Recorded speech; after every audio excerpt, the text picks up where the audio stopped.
A poor girl used the car window as a mirror to adjust her bra, and the millionaire fell in love with it. Before watching the video, please leave a like and subscribe to support the channel.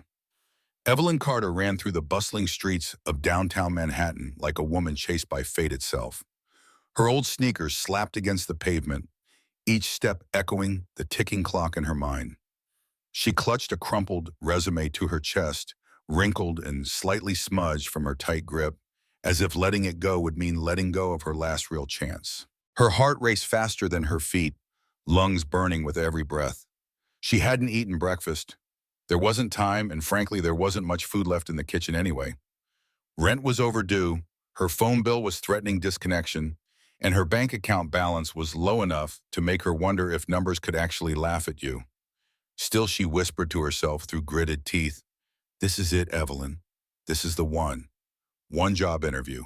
One chance." One sliver of hope between her and the edge of a cliff she'd been balancing on for far too long. The tall buildings seemed to lean over her like silent judges, their glass windows reflecting the blur of a young woman fighting not just for a job, but for her dignity. Her blazer, thrifted, 2 sizes too big, and barely holding itself together, flapped in the wind like a cape, though Evelyn felt anything but heroic. Her hair, once carefully brushed that morning, now tangled from her sprint. She felt exposed, anxious, and absurd. "If I mess this up," she muttered breathlessly, "I'll have to start selling internal organs. Do kidneys go on sale?" She shook her head at her own joke, then nearly tripped over a curb. As she finally neared the building, tall, shimmering, intimidating, she stopped just short of the front doors. Her reflection caught her eye in the tinted window of a parked black luxury car. Perfect, she thought, chest still heaving, a mirror fit for a last-minute fix. She adjusted the fraying strap of her purse and leaned toward the car window. Her reflection looked back at her, exhausted, pale but determined, and slightly off. She squinted. "Of course," she groaned, noticing her bra strap was twisted awkwardly under her blouse. With a quiet huff and the urgency of a woman moments from collapse, she tugged and twisted, contorting her arms in strange directions, trying to set everything right. She didn't care how she looked to the world. She needed this job. She fumbled with her blouse, adjusted her neckline, then reached into her bag and pulled out a battered tube of lipstick. With the seriousness of a surgeon preparing for an operation, she applied it carefully, her hand trembling. Finally, she smiled, relieved, and froze. A chunk of lettuce was stuck between her front teeth. "No, no, no, no," she whispered, frantically trying to remove it with her pinky finger. She contorted her face in concentration, groaning in defeat. "Why did I have to eat that gas station sandwich?" She poked, pulled, and finally managed to dislodge it, only to be interrupted by the soft mechanical hum of a car window rolling down. Slowly. Evelyn turned her head like it was made of stone. Her breath caught. The window she had been using as a mirror had not been empty. Behind the glass sat a man, a devastatingly handsome man. Mid-30s, clean-shaven, with sharp cheekbones and a charcoal suit that looked tailored by angels. His hair was perfectly tousled, his jaw resting on a well-manicured hand, and his expression? Amused. Dangerously amused. Evelyn began, her finger still half in her mouth. "Oh, no," she whispered. The man's eyes sparkled with laughter. "Need a second mirror?" he asked, his voice smooth as warm honey, with just enough humor to cut the tension. Evelyn dropped her hand, wide-eyed. "Let me know if you find my dignity, will you? I think I left it somewhere between adjusting my bra and flossing with lettuce." He chuckled, the sound low and disarming. "To be fair, the mirror did look like it invited you." "I usually only flirt with rearview mirrors," she said, trying to gather the scraps of her pride. "This was an accident, a deeply humiliating, hopefully one-time accident." "Sounds more like the universe decided to make today interesting," he replied, resting an arm casually on the window's edge. "Though I think the lettuce might have been overkill." "I really need to get going," she said suddenly, checking the time and panicking all over again. "I have an interview, a serious one. Life-changing if I can get through it without any more salad-based tragedies." "Well, if you make even half the impression in there that you did out here, you'll be running the place in no time." Evelyn blinked at him. Thanks, I think. He gave her a lazy salute. Good luck, miss. Bra emergency, she muttered, before dashing away toward the building, cheeks burning. Nice to meet you, Miss Bra Emergency, he called after her, smiling as she vanished through the revolving doors in a whirlwind of nerves and frizz. Inside the building, as the elevator carried her toward the unknown, Evelyn leaned against the mirrored wall, trying to steady her breath.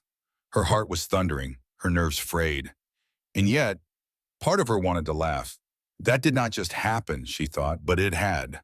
And somehow, even amid the chaos, for a moment, she had seen a flicker of something.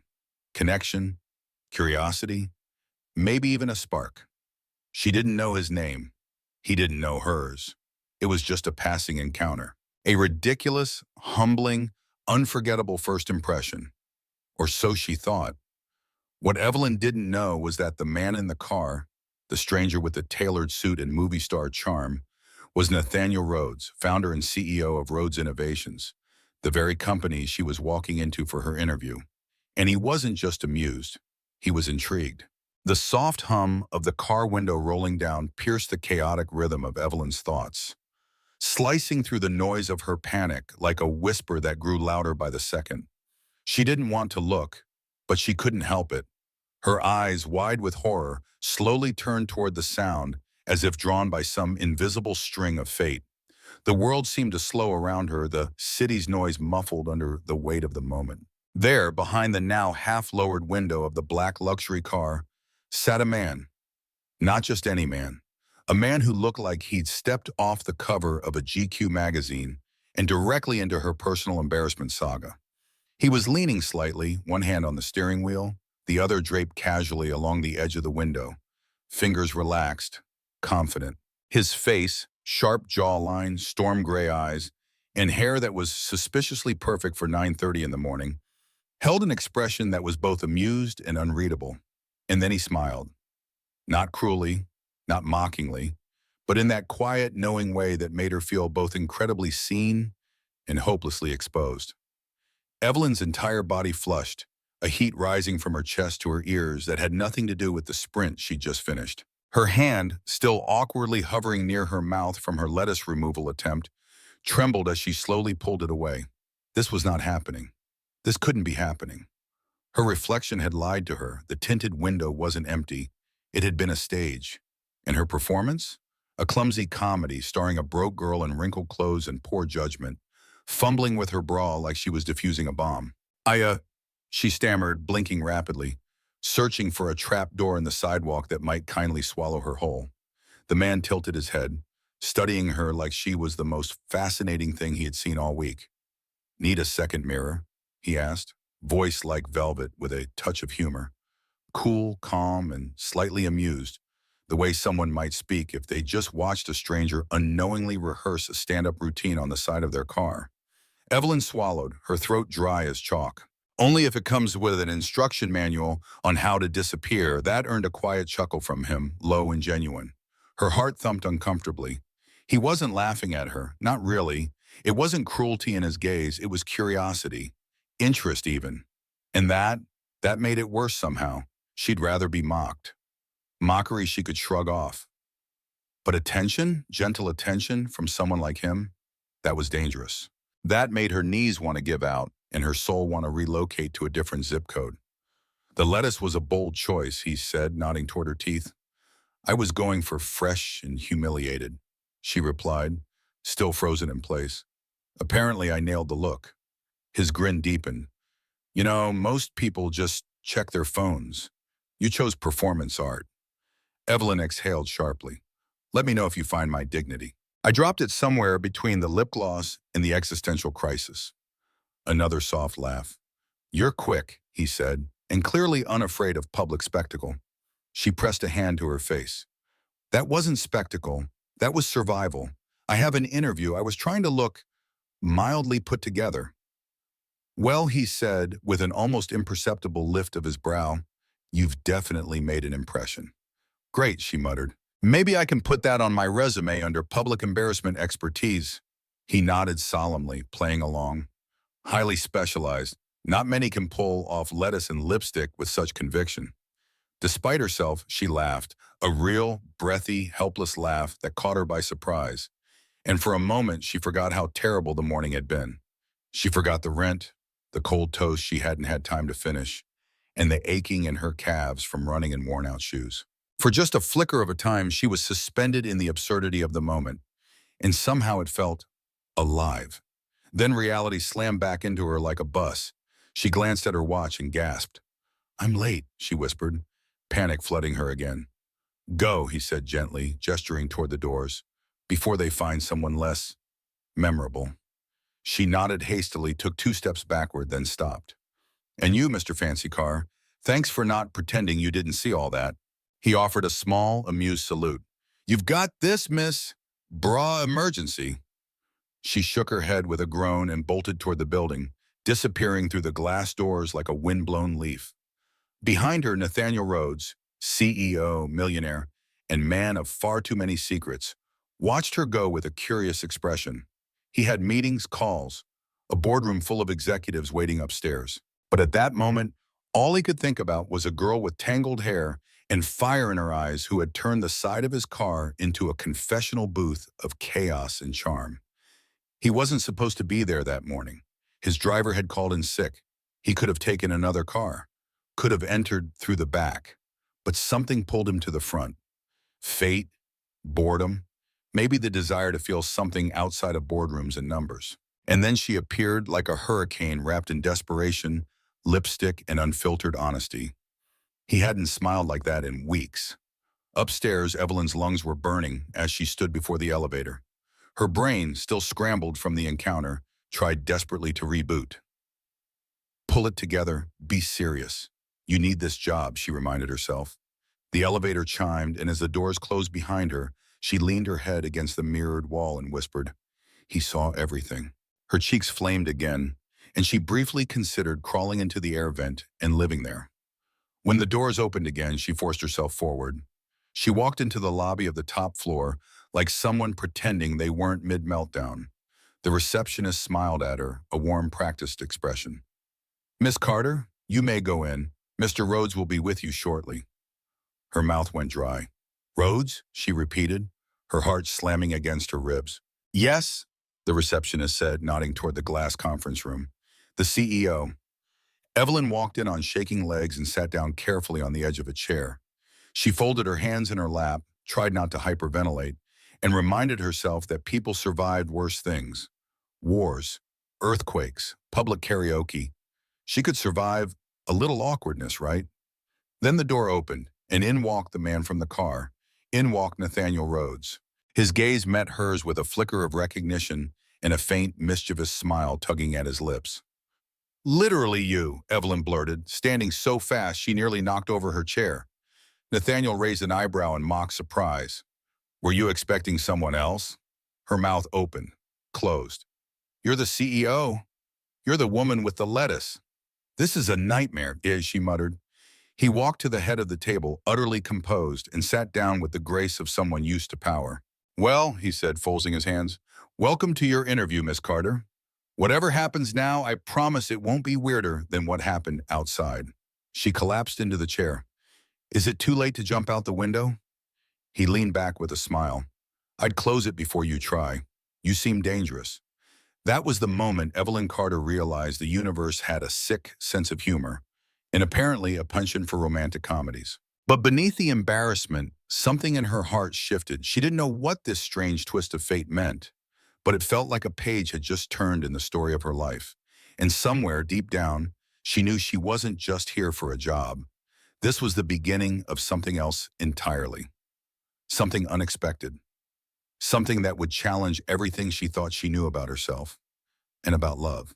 Dear listener, maybe you've had a moment like Evelyn's, a time when life collided with chaos and somehow gave you exactly what you didn't know you needed. Maybe you've embarrassed yourself in front of someone important. Maybe you've felt like the universe had set you up for disaster. But what if those moments aren't roadblocks, but beginnings? What if your worst timing leads to the best chapters? Stay with me to the end of this story.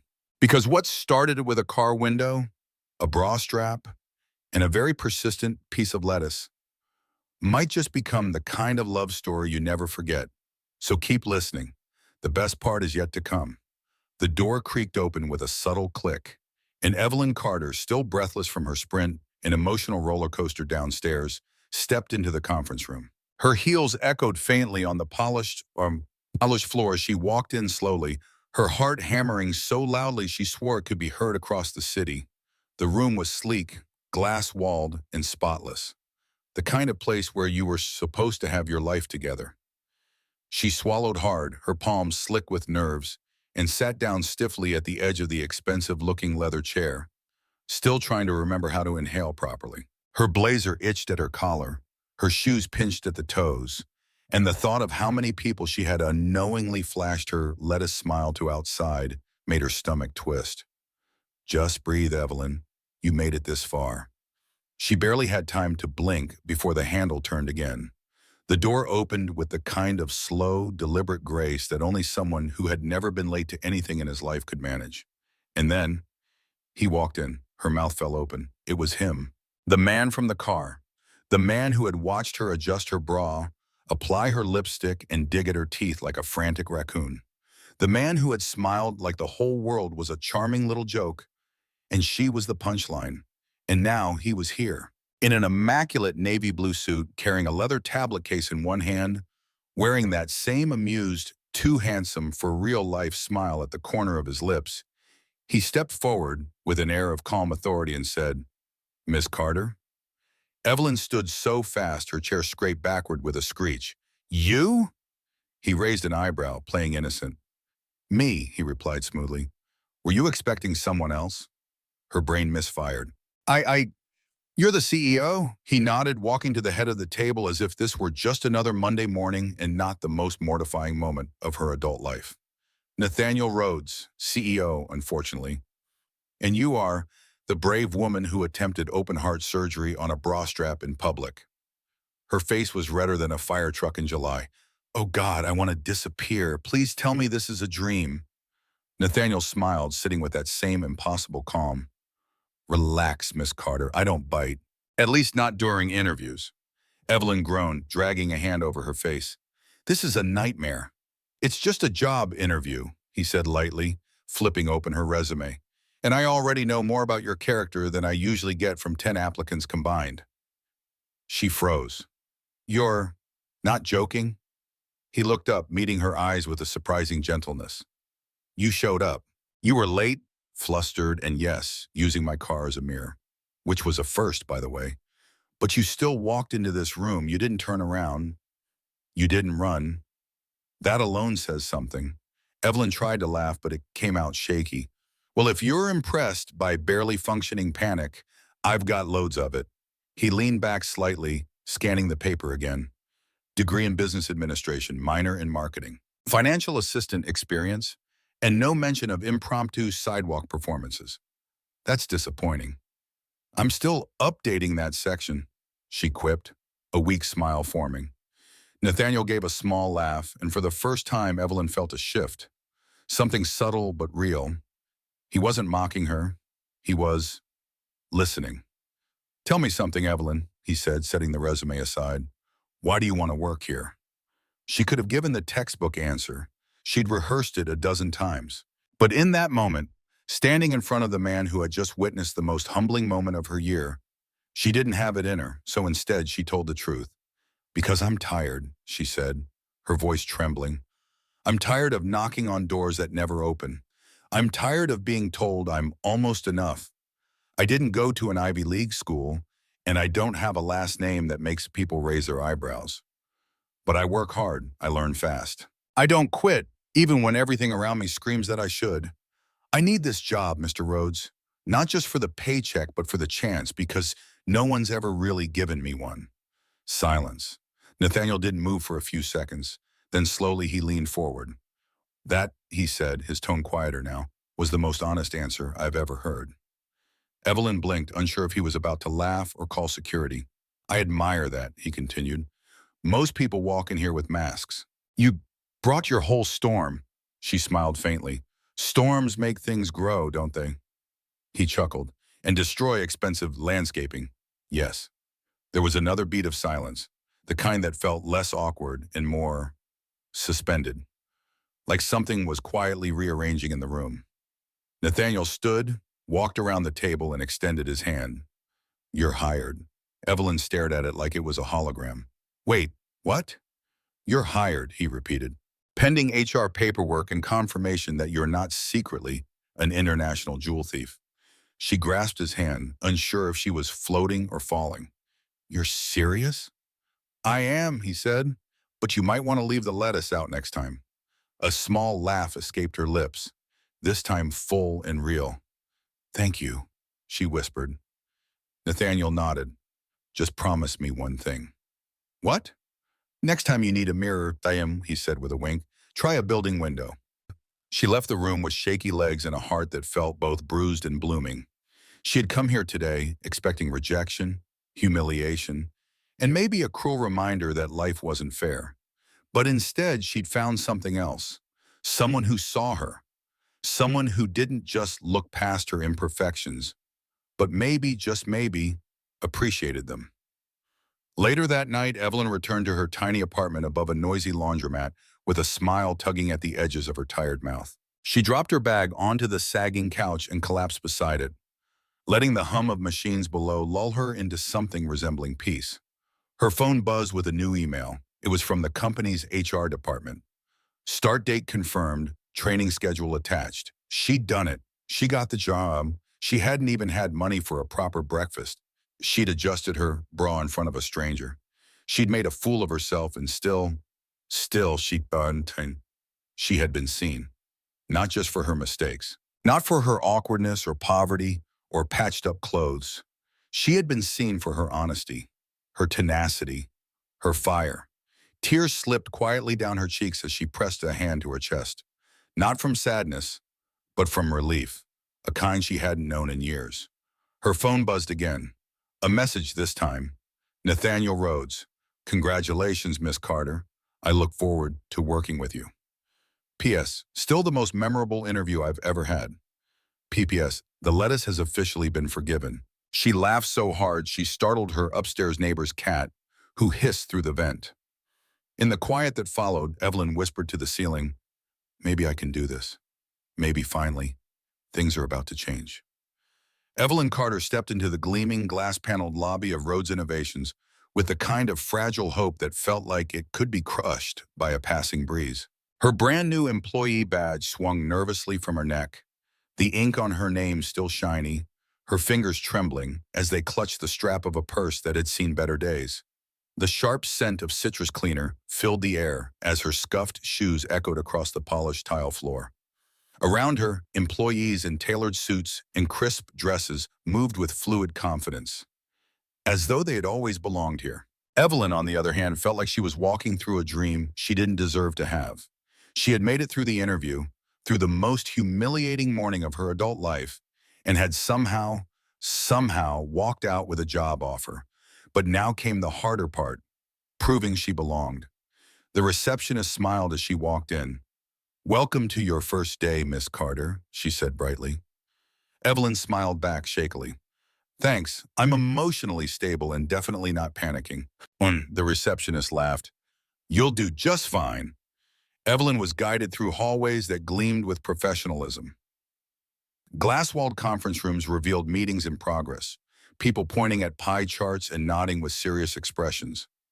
Her guide, a cheerful assistant named Dana, brought her to the admin department on the development floor, a space lined with ergonomic chairs, soft lighting, and quiet keyboard taps. Dana waved her toward a desk nestled between a fake potted plant and a printer that growled like it had a vendetta against paper. "You'll be here," she said. "Emily should be in soon. She's your team lead." "Okay," Evelyn whispered. "Thanks." As Dana walked away, Evelyn placed her worn tote bag on the floor and sat down at her new desk. She looked around cautiously, trying not to touch anything the wrong way, trying not to breathe too loud, afraid she might accidentally knock over a monitor or sneeze on someone's spreadsheet. She reached into her bag for her water bottle and immediately knocked over a cup of pens that spilled across the floor with the enthusiasm of a toddler on a sugar rush.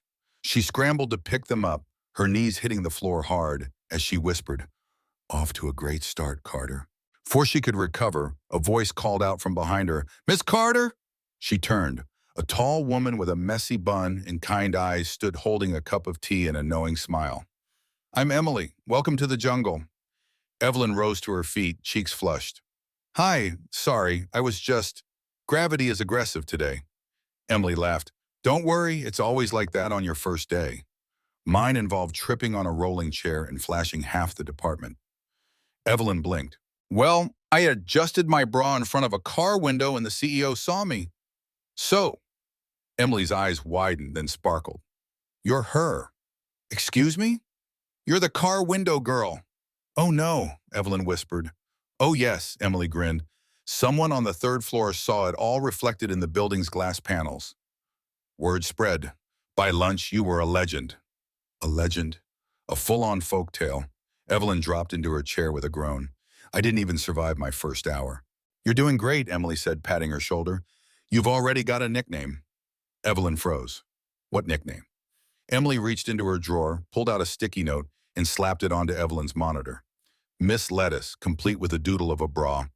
"I knew I should have stayed in bed," Evelyn muttered, but Emily only laughed. "Relax, everyone here gets a nickname eventually. You were just more efficient about it." As the day wore on, Evelyn tried to stay focused. She went through training modules, learning the company's systems, watching video tutorials with robotic voices, explaining expense reports and calendar integrations. She took notes until her wrist hurt. But despite the flurry of information, she couldn't shake the feeling that she was a square peg in a world full of perfect circles. Her clothes didn't fit quite right. Her hair kept rebelling. Her stomach grumbled halfway through the morning, and when she tried to discreetly open a granola bar, the wrapper tore like a firecracker. And then, just when she thought the embarrassment had peaked, it happened. She was sipping water, trying to blend in when someone shouted from the hallway, "Heads up! CEO coming through!" Everyone snapped to attention, like soldiers awaiting inspection. And then Nathaniel walked past. Perfect posture, perfect suit, perfect everything. He slowed as he neared her desk, smiled casually, and said, "Watch out for coffee and lettuce." Evelyn choked on her water, nearly inhaling it. Emily spit her tea back into her cup. Nathaniel gave a slight nod and kept walking. And just like that, the legend grew. By lunchtime, the sticky note had a second version, this time with the words "Queen of Salads" in a glittery doodle someone had clearly spent time on. As much as she wanted to hide under her desk, Evelyn couldn't help but laugh. There was something warm in the way they teased her. Not cruel, not belittling. It was the kind of teasing that said, "You're one of us now." Still, by late afternoon, her confidence was hanging by a thread. As she fumbled through a spreadsheet and tried to remember the 6 passwords she'd created that day, she felt the sting of imposter syndrome creep in. "I don't belong here," she thought. "I'm one mistake away from getting fired. They're all pretending I'm fine, but any second now, they'll realize I'm just a girl who can't even afford proper heels." And as if summoned by thought, her phone buzzed. It was a reminder. Investor presentation, Auditorium B, accompanied by E. Carter. She blinked. "Emily?" she asked, holding up her phone. "What is this?" Emily wheeled over in her chair. "Oh, that. You're going to the investor presentation." "Me?" Emily raised an eyebrow. "Nathaniel added you himself, said you had a good perspective." Evelyn's stomach dropped. "Is he trying to make me faint in public?" "Nope," Emily said with a shrug. "Looks like he trusts you." The words stunned Evelyn more than anything else that day. Trusts me? She didn't know what terrified her more, the idea that he believed in her, or that she might let him down. The auditorium was massive, filled with executives and investors in tailored blazers and subtle judgment. Evelyn took a seat near the back, trying to disappear behind her notepad. Nathaniel took the stage like he was born for it, confident, fluid, precise. His voice filled the room with practiced ease as he presented new projects, innovation plans, revenue projections. Evelyn watched, equal parts intimidated and fascinated. He was so composed, so polished, so untouchable. Then came the curveball, a question from a gray-haired investor about reaching younger, tech-averse audiences. Nathaniel paused and turned. "Evelyn," he said, scanning the crowd, "any thoughts?" Her heart stopped. She sat frozen for 3 beats too long before standing, legs wobbly, throat dry. Well, she began, her voice cracking slightly. You could try humor, real-life situations. Make tech feel human. Like, explain it to the way you'd explain a microwave to your grandma. Show that it's not just for experts in lab coats, but for people who celebrate just turning their Wi-Fi on the first try. There was a pause, then a few chuckles, then a nod, then another. Someone murmured, "That's a good point." Nathaniel smiled. She sat down, her knees still shaking. But in that moment, Evelyn felt it. She had been heard. After the meeting, Nathaniel walked beside her in the hallway. "You did well," he said. "I didn't faint," she replied. "That's the bar these days." "You made a room full of investors laugh. That's harder than it sounds." She smiled up at him, uncertain. "Was that okay?" He stopped walking. It was more than okay. And he meant it. And she felt it. Deeply. Evelyn Carter sat at her desk long after the rest of the office had emptied out. The sun had dipped below the skyline hours ago, and now only the dim glow of city lights flickered through the glass windows of the building. Her fingers hovered over the keyboard, aching, tired, but still moving. Another spreadsheet, another report, another long night she couldn't afford to waste. The building was quiet now, the once bustling hum of printers and coworkers replaced by the occasional buzz of an overhead light or the soft whoosh of the HVAC. She liked the silence. Or maybe she just got used to it. She was becoming something of a ghost around here. The last to leave, the first to arrive. A quiet engine running in the background, always on, never resting. Because rest was a luxury, and she couldn't afford luxuries. Rent was due in 2 days. The final notice from the landlord had arrived with bold red lettering that made her stomach twist. She hadn't told anyone at work. Not Emily, not Nathaniel. No one knew that her fridge held little more than condiments and 2 eggs, that her coat had a ripped lining, that she cried quietly in the bathroom stall on the 3rd floor that no one ever used. She didn't want pity, she wanted a chance. And now that she had one, even if she'd gotten it in the most humiliating way possible, she was going to hold on with everything she had. And still, even as she worked harder than she ever had in her life, self-doubt clung to her like a second skin. Was she good enough? Was she just a charity case to the CEO with the kind eyes and clever remarks? Or did she actually belong here? That question haunted her every time someone praised her work. Every time a meeting ran long and her ideas were noticed. Every time Nathaniel looked at her with that quiet encouragement in his gaze. The kind that said, "I see you." But nothing screamed louder than her bank app, blinking that cold, unforgiving balance at her as if to say, "You're not winning yet." And then, on a rainy Tuesday morning, everything cracked. She hadn't slept. The walls of her apartment were too thin, her anxiety too loud. She arrived at the office soaked from the knees down, having missed the last dry train car, and walked 2 blocks without an umbrella. Her shoes squished with every step, her blouse clung to her skin, and her patience wore thinner than the soles of her shoes. She barely made it to her desk before the tears started to build. She opened her laptop, pretended to work, and bit her lips so hard it nearly bled. Then her email dinged. Subject: Project Proposal. Confidential. From Nathaniel Rhodes. Evelyn blinked. She clicked. Inside was a detailed outline of a new project, a platform designed to simplify tech interfaces for non-experts. A bold concept, focused on accessibility, human language, warmth. And at the top, in bold letters, Lead, Evelyn Carter. Her breath caught. She reread it, and then reread it again. Led, her, she wasn't ready. Was she? Before she could spiral too far, Nathaniel himself appeared beside her desk, holding 2 coffees and that same unreadable expression. "I hope you drink coffee," he said softly, setting one down. "Otherwise, I just ruined a perfectly good gesture." She stared at him, wide-eyed. This project," she stammered. "I'm leading it?" "I want you to," he said. "I think you have the voice this project needs. It's not just about numbers and design. It's about people. You understand people." "I don't." "Why me?" she asked, voice cracking despite herself. Nathaniel studied her for a moment. "Because you listen. Because you simplify what others complicate. Because I see potential, not just in your work, Evelyn, but in how you see the world. She tried to speak, failed, nodded instead. And then she spent the next 3 days pouring every ounce of energy, creativity, and desperation into that project. She wrote, rewrote, designed slides, created sample copy, even recorded a demo voiceover. Her apartment became a battlefield of notes and half-eaten meals. She slept in 2-hour intervals, waking up with new ideas and bigger bags under her eyes. And through it all, the landlord's letter sat on her kitchen counter, a silent, ticking clock. By the end of the week, the pressure was unbearable. She couldn't sleep, couldn't think. Her account balance had dipped below $20. Her rent was overdue. And though her project was ready, her soul was frayed. That Friday, after everyone else had gone home, she walked to Nathaniel's office. Her hands trembled as she knocked. He looked up, surprised.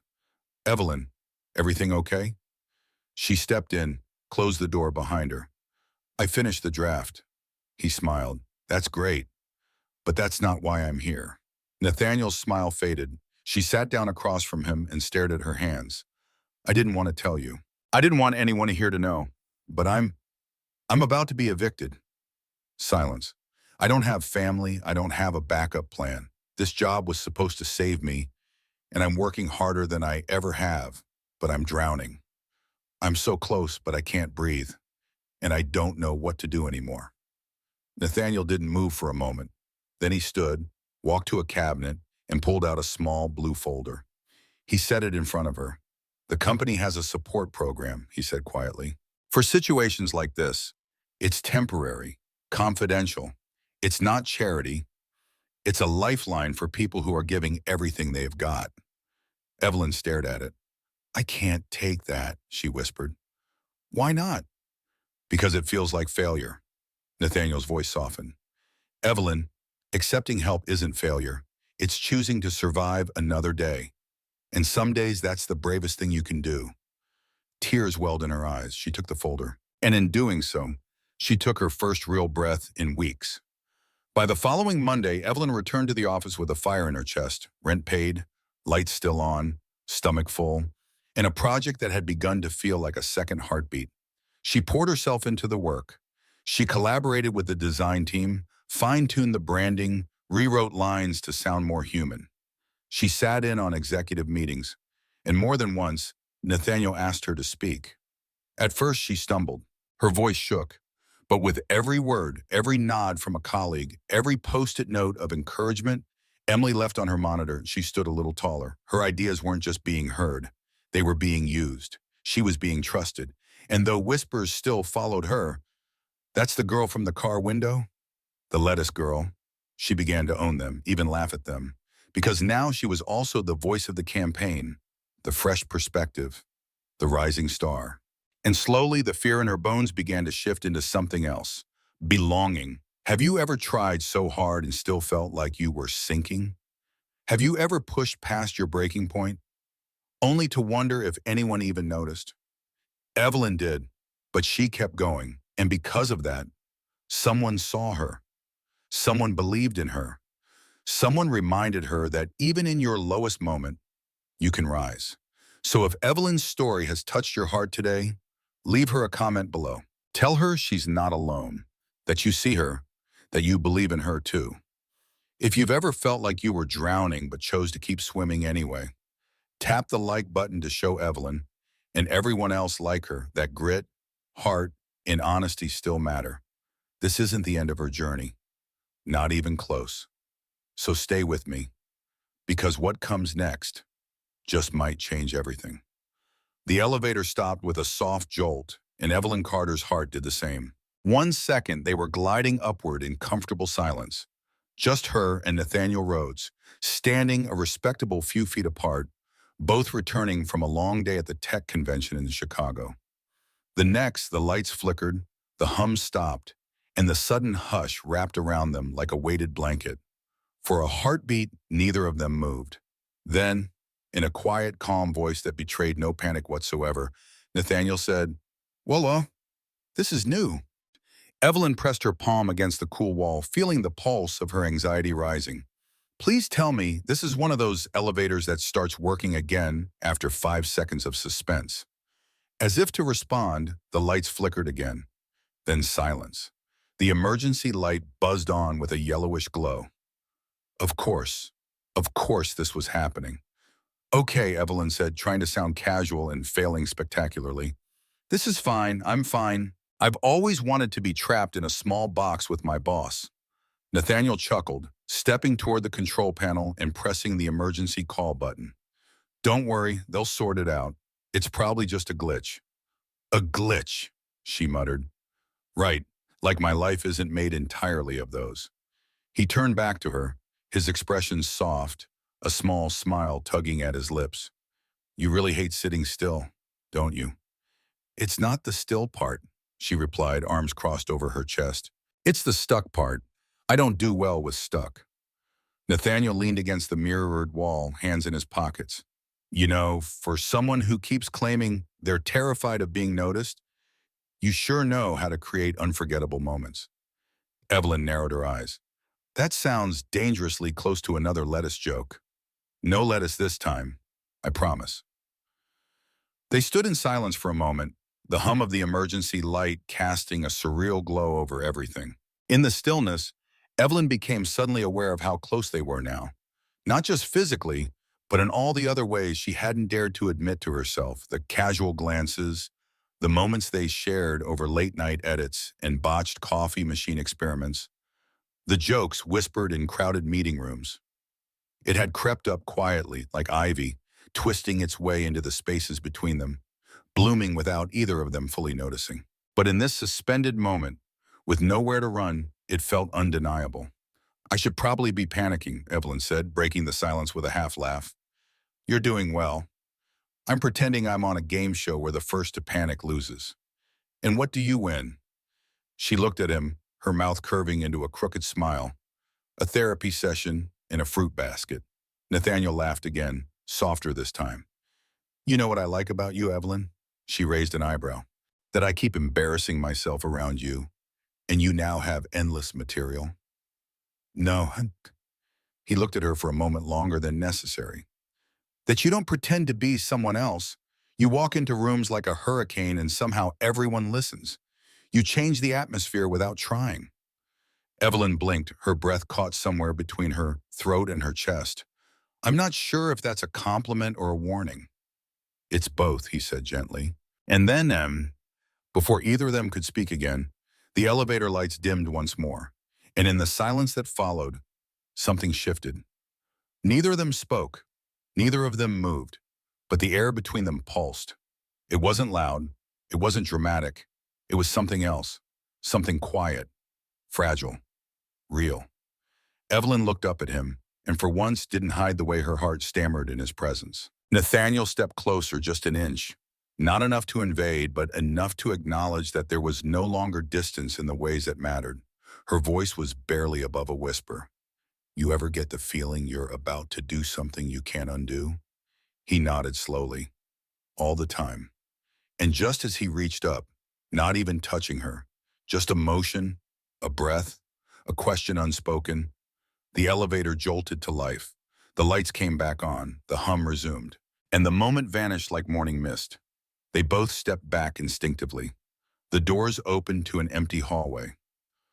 For a long moment, neither of them moved. Then Evelyn cleared her throat. So, we pretend nothing happened? Nathaniel turned to her, his expression unreadable. Is that what you want?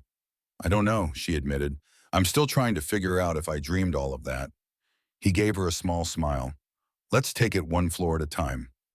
She stepped out into the hallway, her steps slow, unsure. He followed, and though nothing had been said outright, everything had changed. Over the next few weeks, the air between them remained charged. Not in the loud, obvious way that some romances play out, but in glances that lingered half a second too long. In the way they leaned in just a little closer than necessary to whisper during meetings. In the smiles they saved only for each other. It wasn't office gossip, not yet, but it was a living thing breathing between them, hiding behind, can you review this draft and want to grab lunch while we go over those slides? Their connection bloomed in quiet places, the late hours when most of the office had gone home, and it was just the two of them and the glow of computer screens. In those moments, Evelyn learned that Nathaniel, despite his polished exterior, had a deep affection for cheesy sci-fi movies and always lost his patience assembling IKEA furniture. And Nathaniel learned that Evelyn had a weakness for gas station coffee and spoke to her reflection when she was practicing speeches. One night, after another marathon session preparing for a major presentation, Evelyn leaned back in her chair and let out a groan. "I don't even know what day it is anymore." Nathaniel glanced at the clock. "Friday, technically, for another 30 minutes. So we've earned at least one moment of not pretending to be professionals," she said, pushing her laptop aside. He tilted his head. "What does that look like?" She hesitated, then stood, walked to the window. "Looks like this," she said, leaning her forehead gently against the glass. "Letting yourself breathe even when you feel like you're running out of time." Nathaniel watched her, his expression softening. "You've been running your whole life, haven't you?" he asked gently. She nodded, eyes still fixed on the skyline. "Because if I stop, I might realize how tired I am, how scared." He walked over, stood beside her. "What if you stop, and someone's there to catch you?" She looked at him, then really looked at him, and something deep in her shifted again. "I'm not used to being caught," she whispered. "I know," he replied. "But maybe it's time you were." The whispers didn't start all at once. They trickled in like a leaky faucet. One drop at the coffee machine, another in the hallway, two more by the elevators. Quiet, casual, carefully phrased questions that sounded like observations. "Did you see who stayed late again last night?" He was smiling at her during the presentation. "They came in together this morning, didn't they?" At first, Evelyn Carter tried to ignore them, brushing them off with polite laughter or redirecting her focus to the workload in front of her. But it didn't take long before the tension settled into her skin like an invisible bruise, one you couldn't point to but felt every time someone looked at you for just a second too long. She wasn't naive. She knew what people were thinking. That the girl from the lettuce story, the one who started with a wardrobe malfunction and a lipstick mishap, had somehow charmed her way into the CEO's good graces.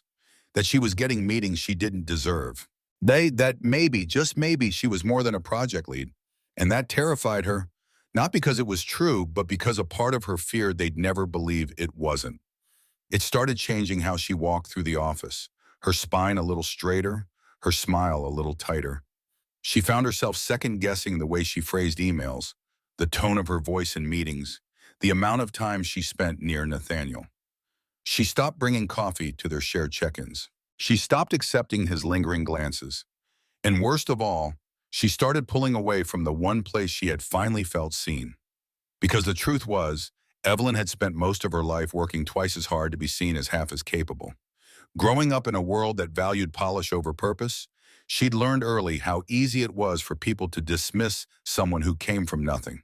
And now, even with her name on presentations, with her work reshaping an entire campaign, she still felt like she was running to prove, not to Nathaniel but to everyone else, that she belonged.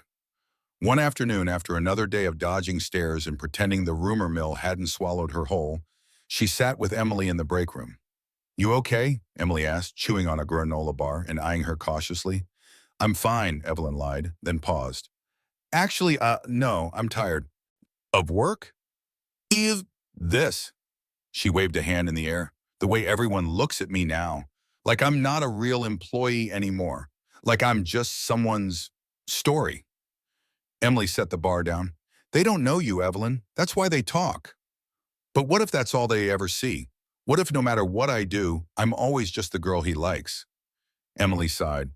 "You could redesign the company's entire image, solve 3 major tech problems, and invent a time machine, and they'd still whisper." Evelyn let out a shaky breath. "So what do I do?" "You keep showing up, you keep doing the work, and you hold your head up, because the people who matter, they see you, not the gossip." Evelyn nodded, grateful, but her chest still ached with something she couldn't name. That night, long after the office had cleared out, she stood in the quiet hallway outside Nathaniel's office, torn between knocking and walking away. She had questions, not about the project, but about them. About the glances, the silences, the almost that had been building like storm clouds between them. She raised her hand, then lowered it, then walked away. She couldn't do it. Not yet. The next morning, Evelyn arrived early. She needed to breathe, to feel like she was ahead, even just for a moment. She sat at her desk, flipping through notes, when Nathaniel's voice caught her off guard. Morning, she turned. He stood beside her, coffee in hand, eyes a little softer than usual. I haven't seen much of you lately, he said carefully. I've been busy, she replied. I've noticed. She swallowed, not looking at him. I figured it was better that way. Why? Because people are talking, she said, finally meeting his gaze. And I don't want to be the reason you lose respect. Or the reason I do. He studied her for a long moment. You think that's what I care about? No, she said quietly, but I do. A silence settled between them. Not uncomfortable, just heavy. I didn't hire you because I liked you, Evelyn, he said at last. She blinked, surprised. I liked you after, he clarified. After you showed me who you were. After I saw how hard you worked. After I realized that you were changing things. Not with noise, but with honesty. She bit her lip. But people don't see that. They will, he said, eventually. But what if they don't? Then we keep being who we are anyway. She nodded slowly. I just don't want this to define me. He smiled gently. It doesn't. You do. Later that week, they stood together in a conference room, presenting the final version of the new campaign. Evelyn spoke with clarity, humor, and heart. She answered tough questions with grace. She joked about microwaves and user-friendly tech. And by the time she finished, the room erupted in applause. Afterwards, several executives came up to her. You made that topic actually interesting. You're the one who wrote the click, hear, and breathe line, right? That was brilliant. Where did you find her? One man asked Nathaniel, clearly impressed. She found us, Nathaniel replied simply. And Evelyn, hearing that, felt something shift again. Maybe the whispers would fade. Maybe not. But for the first time, they didn't matter. Still, the tension didn't disappear overnight. There were days when Evelyn walked into the office and felt every pair of eyes follow her. Days when she second-guessed the way she laughed at Nathaniel's jokes. Days when she stared at her reflection and wondered if she had earned any of Atumasi. But there were also days, more and more of them, when she forgot to care. When the work mattered more than the noise. When she realized that her worth wasn't defined by their opinions, but by the moments she didn't quit, didn't fold, didn't disappear. One evening, as she gathered her things, Nathaniel appeared at her desk. Walk with me? He asked.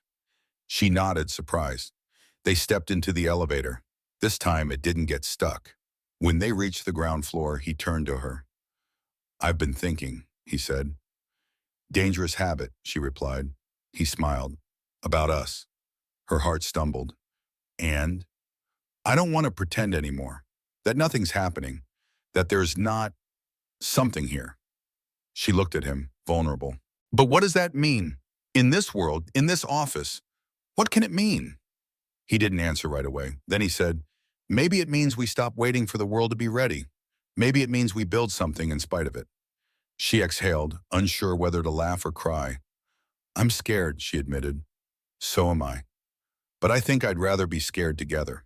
He smiled, stepping closer. Then let's start there. The city felt too big without him. Evelyn Carter realized it somewhere between the sterile conference room coffee in Dallas and the sound of her hotel room door clicking shut behind her on the first night. It was the silence, the kind that seeped in slowly, not just into the room, but into her bones. She'd traveled for work before, but never like this, never carrying so much in her chest and pretending it weighed nothing. She told herself it was just another company trip, another speaking panel. Another badge clipped to her blazer and polite applause after each sentence. But something was missing, and she was too tired to lie to herself anymore. It wasn't the hotel bed or the forgettable meals. It wasn't the endless small talk or the awkward networking moments. It was Nathaniel. It was his voice beside her when her nerves started to fray. It was the knowing look they shared when a presentation slide froze or when someone made a joke that only the two of them would understand. It was the comfort of his steady presence, the way he could calm her panic with just a look. And now, in the quiet, She missed all of it more than she thought possible. She stared out the window of her hotel room that first night, looking out at the unfamiliar skyline, wondering if he was thinking about her too. She hadn't messaged him. He hadn't messaged her. And maybe that was the part that hurt the most, that they had both stepped back, pretending to be professionals again, pretending that nothing had happened, that the elevator moment, the long stairs, the quiet care, that it was all just background noise. But it wasn't.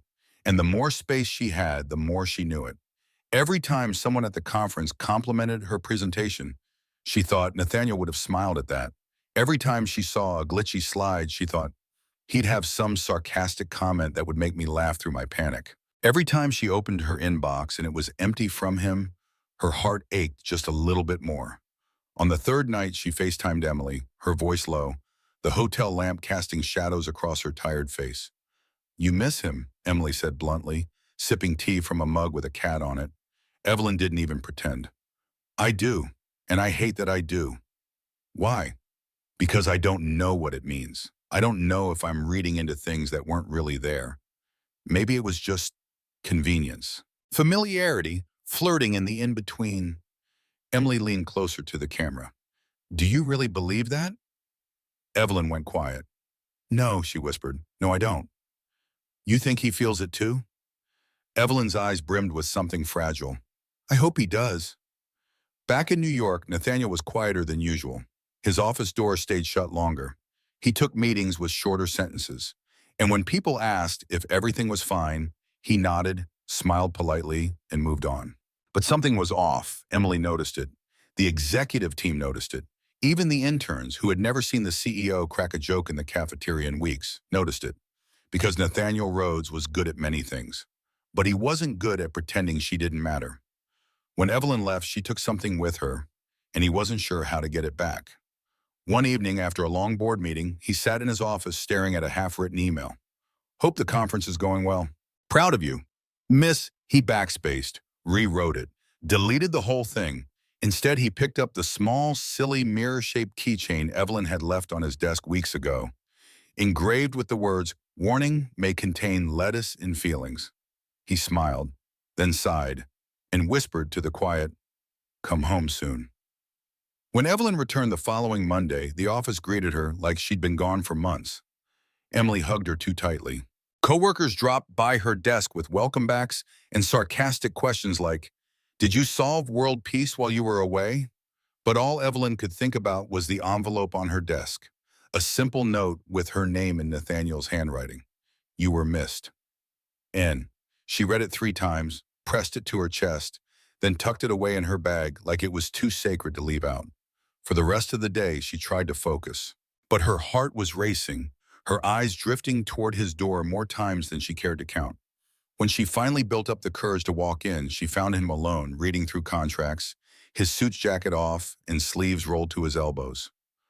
"Hi," she said softly. He looked up, and when he saw her, something softened in his eyes. "Hi," he replied, standing slowly. "I got your note," she said, stepping inside. "Thank you." He nodded, motioned for her to sit. "How was the conference?" She sat down, her fingers curling in her lap. "Good, productive. Tiring." "And your panel?" "Went well. I remembered all the words and didn't faint."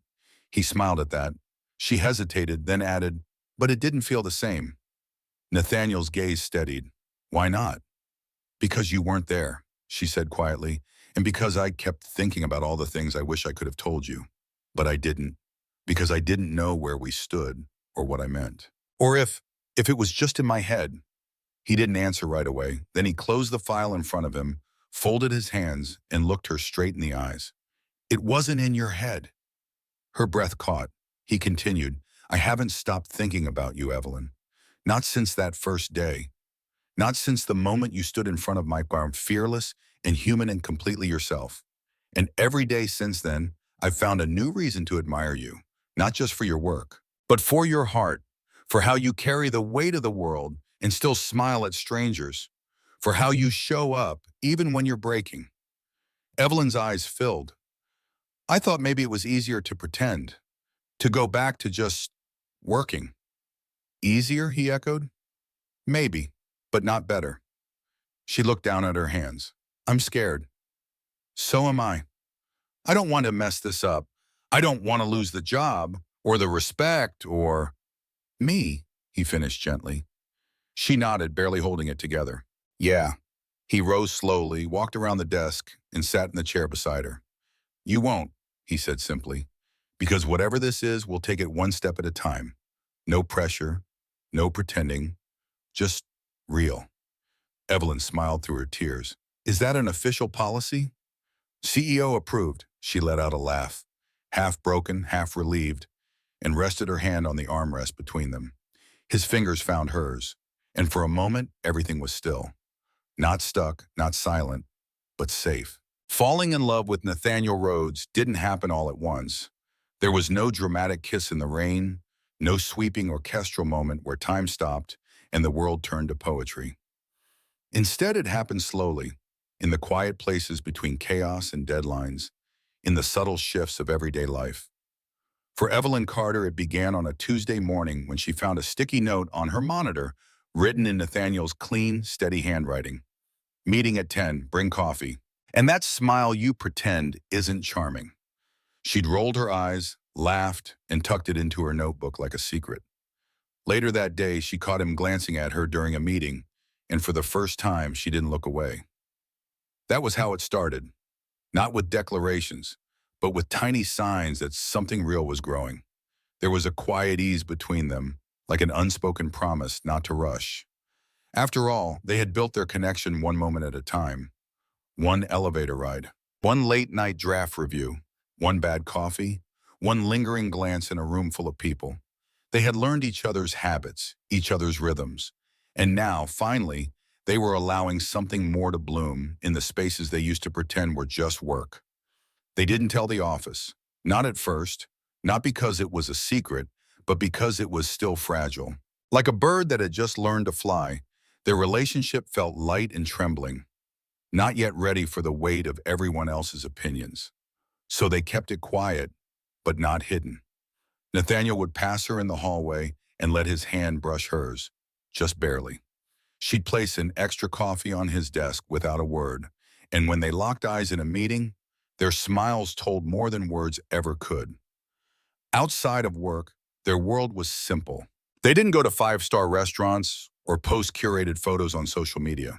Their dates were walks in the park, hands brushing in the crisp air, conversations wandering from childhood memories to their most recent favorite podcast. They cooked dinner together in Evelyn's small apartment, dancing to terrible 80s music while overcooked pasta stuck to the pan. Nathaniel learned that Evelyn collected coffee mugs with strange quotes like, "This mug is half full of sarcasm," and "Caution may contain caffeine and feelings." Evelyn learned that Nathaniel had a scar on his knee from falling off a treehouse at age 9 and a deep love for terrible sci-fi movies with low-budget aliens and bad dialogue. He made her laugh when she forgot how to breathe. She grounded him when the pressure of leading became too heavy to carry alone. It was quiet. It was ordinary. It was everything. And yet, it wasn't always easy. There were moments of doubt. Evelyn sometimes felt like she was waiting for the other shoe to drop. She'd sit beside Nathaniel at dinner and wonder if this was too good, if she was still the girl who adjusted her bra in front of his car. She still struggled to believe she belonged in his world, with its polished suits and power lunches, even though he reminded her over and over that she didn't have to change a thing. "Don't be like them," he'd whisper once, when she hesitated before a company event. "Be like you. That's who I fell for." And Nathaniel, for all his quiet confidence, had his moments too. He had spent so much of his life building walls, not because he was cold, but because no one had ever seen beyond the image. But Evelyn didn't care about the title or the company car. She cared that he was exhausted after meetings, that he carried the weight of hundreds of people's futures in every business decision, that sometimes he just needed someone to say, "You did your best. You can rest now." One rainy Sunday morning, Evelyn woke to the smell of pancakes and the soft sound of jazz drifting through her apartment. She shuffled out in her pajamas and found Nathaniel in the kitchen wearing her world's okayest cook apron and flipping pancakes like it was an Olympic sport. "Don't judge me," he said, holding up a slightly burnt flapjack. I wouldn't dream of it, she replied, leaning against the doorframe and smiling. He turned to her and shrugged. I didn't grow up with mornings like this.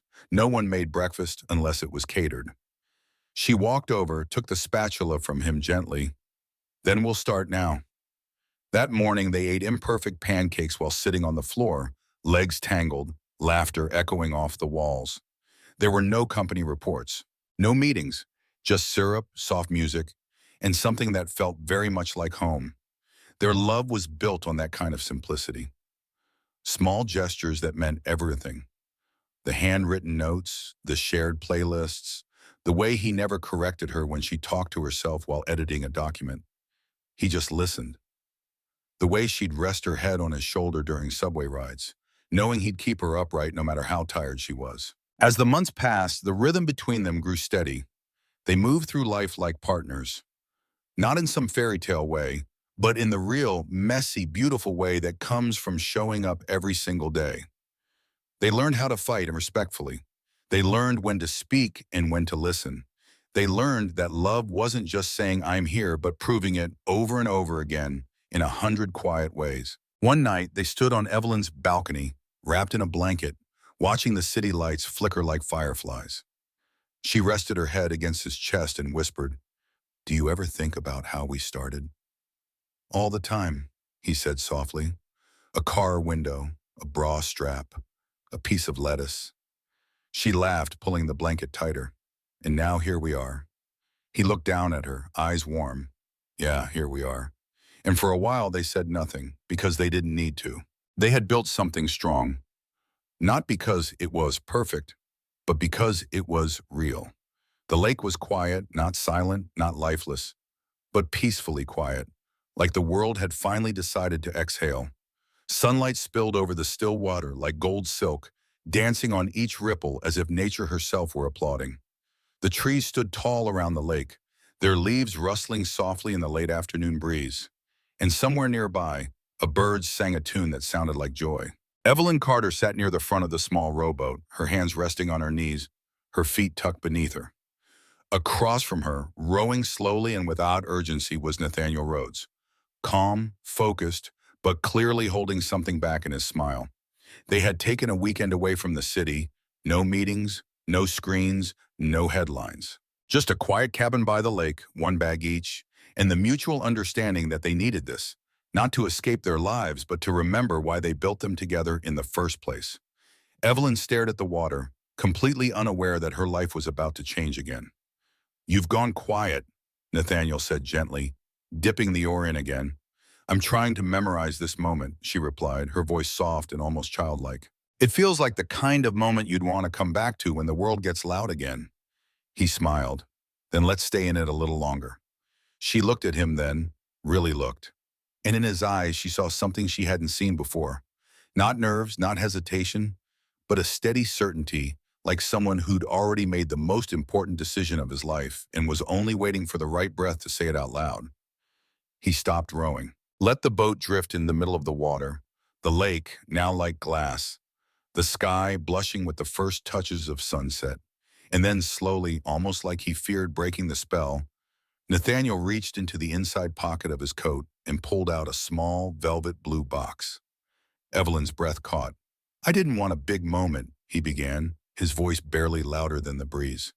"Not a stage, not a camera, just you, just this." He opened the box and inside was a simple ring. No grand gemstone, no blinding sparkle, just a small, perfect circle with a soft glow. The kind of ring that looked like it had been made not to impress the world, but to promise something real. "I knew I loved you," he continued, "on the day you made a room full of executives laugh about microwaves. I knew it the day you taped your shoe with duct tape and walked into a boardroom like you were royalty. I knew it when you were tired, overwhelmed, and still asked me how I was doing. Evelyn, you changed everything. You made this life lighter, better, and I want to spend every quiet morning, every chaotic day, every midnight brainstorm, and every Sunday pancake disaster with you. Will you marry me?" For a moment, the world stopped. No wind, no birds, just her heartbeat pounding in her ears like the drums of a parade. And then she laughed. Not because it was funny, but because her body didn't know what else to do with the joy. Yes, she whispered. Then louder, through happy tears. Yes, of course, yes. He slipped the ring onto her finger, and it was as if her entire life had been leading to that one moment. Her journey from forgotten resumes to boardroom applause, from lonely subway rides to a man who saw every cracked part of her and chose her anyway. She leaned across the boat and kissed him, the water rocking them gently, the sky watching like a proud friend. And when they rowed back to shore, Evelyn swore the trees were swaying just for them. 3 months later, Evelyn stood barefoot on a beach at sunset, her dress dancing in the wind, her hand held tightly in Nathaniel's. They had chosen simplicity again, a small wedding, close friends, no drama, no pressure. Emily stood to her right, dabbing tears from her eyes even before the vows began. There were no tuxedos, no rehearsed choreography, just love, raw and whole, standing tall like the waves crashing behind them. Nathaniel took her hands and smiled with that familiar warmth that had once melted through her most guarded days. Today, he said, I promise to keep seeing you, even when life gets loud. I promise to remind you to breathe when your to-do list forgets you're human. I promise to build a life with you that feels like this, grounded, simple, and filled with laughter. And Evelyn, through misty eyes, replied, and I promise to keep loving you, even when the Wi-Fi breaks, or the pasta burns, or we disagree on what movie to watch. I promise to never adjust my bra in front of your car again. But if I do, I know you'll love me anyway. Everyone laughed and cried and clapped as they kissed, a kiss that didn't try to prove anything, only confirmed everything. That love, real love, had finally found its home. A few months after the wedding, Evelyn stood in their little kitchen, holding a box in her hands. It was simple, wrapped in recycled brown paper and tied with a piece of string. She waited for Nathaniel to come home, bouncing nervously on the balls of her feet, her heart racing in ways she hadn't felt since her very first day at the company. He walked in, shrugged off his coat, kissed her forehead. What's this? He asked, eyeing the package. Open it. He peeled back the paper carefully, like he knew it was fragile. Inside was a t-shirt. On it, in big blocky letters, were the words, Dad in Training. He froze, looked up, eyes wide. Then again, quieter. Really? She nodded, tears in her eyes. 2 months. His mouth opened, but no words came out. Instead, he pulled her into his arms, held her like she was the only thing keeping him standing. I don't even know what to say, he murmured. Just say you're happy. He pulled back, touched her cheek. I've never been happier in my life. That night, they lay in bed, Evelyn's head on his chest, listening to the beat of a heart that now belonged to both of them. They talked about names, about colors, about cribs. But mostly, they talked about hope, about how no matter where you start, in an apartment, above a laundromat, or behind the wheel of a luxury car, love has a way of finding its path when two people refuse to let fear win. Dear listener, maybe you've followed this story from the very first breath, from the car window to the duct-taped shoe to the nearly missed elevator kiss and the whispered confession over pancakes. Or maybe you're just joining now. Either way, this is what I want you to hear. Love doesn't always look like the movies. Sometimes it's messy, it's awkward, it's learning how to tape a broken heel and still walk tall. It's crying over overdue rent and still showing up the next morning. It's falling in love with someone not because of who they are on paper, but because of who they are when they're tired, honest, and real. Evelyn's journey isn't just a love story, it's a life story. It's about perseverance. It's about laughing through humiliation, speaking up when your voice shakes, and trusting that you're worthy, exactly as you are. So if this story touched your heart today, if Evelyn's courage reminded you of your own, if her joy gave you hope, please leave a comment below. Tell her you're proud of her. Tell her you believe in love like this too.